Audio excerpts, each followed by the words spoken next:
Welcome in our third section of our cleaning data course. In this section, we'll see how to deal with unstructured data with text, but we will be delving deeper into that analysis. We'll start from analyzing unstructured text input data. Next, we will see how to extract features from data. Next, we will see how to apply back of words method to achieve our transformation. We will understand that algorithm in deep, and at the end we will see how to reduce noise in data by using skipgram. And this is a first video in which we'll be analyzing unstructured text input data. So we'll see how to deal with text data and how to prepare data to extract features. So this will be an overview of this method.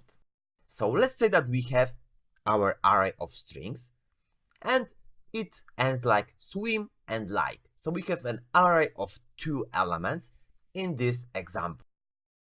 Taking those two elements to some big data algorithm could be useful, for example, like word count. But if you want to go more advanced, if you want to use machine learning algorithms, they tend to work on the numbers. So we want to somehow transform those things into meaningful numbers. So right now, for a simplicity, we are assuming that we are able to transform swim to number like 12 and like to number like 34. In the real world, that array will be really big. So it is not so simple as picking a random number and just putting it into vector.